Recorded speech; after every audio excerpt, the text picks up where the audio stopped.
Ces manifestants veulent croire en l'éclosion d'un printemps social à la hauteur de leur colère.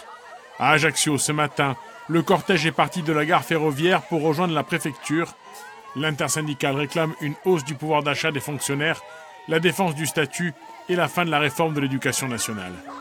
Là, en fait, on est là pour dire stop au président de la République contre toutes les contre-réformes sociales qu'il engage, que ce soit tant sur la fonction publique, sur les services publics de manière générale, mais aussi pour redonner du vrai pouvoir d'achat aux Français et aux Françaises, et y compris aux retraités. Et dire non aussi à la casse de l'assurance chômage, puisqu'il va y avoir des contraintes très dures envers les gens qui sont privés d'emploi dans ce pays. 250 à 300 fonctionnaires ont répondu à l'appel. La mobilisation varie fortement d'une administration à l'autre. Ainsi, chez les enseignants, le taux de grévistes dépasse les 54% dans le premier degré, mais ils étaient moins de 8% dans le second degré.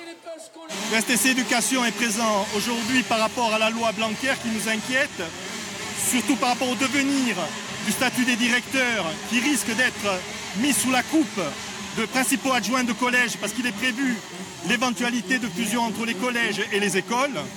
Et pour certaines écoles du rural, c'est peut-être aussi un très mauvais coup qui peut être porté déjà à la difficulté que l'on rencontre au niveau de l'éducation au niveau du rural. On en a marre, Ajaccio, de crever. Au moment de la clôture du grand débat national, la manifestation d'aujourd'hui sonne comme une contribution de la part des syndicats.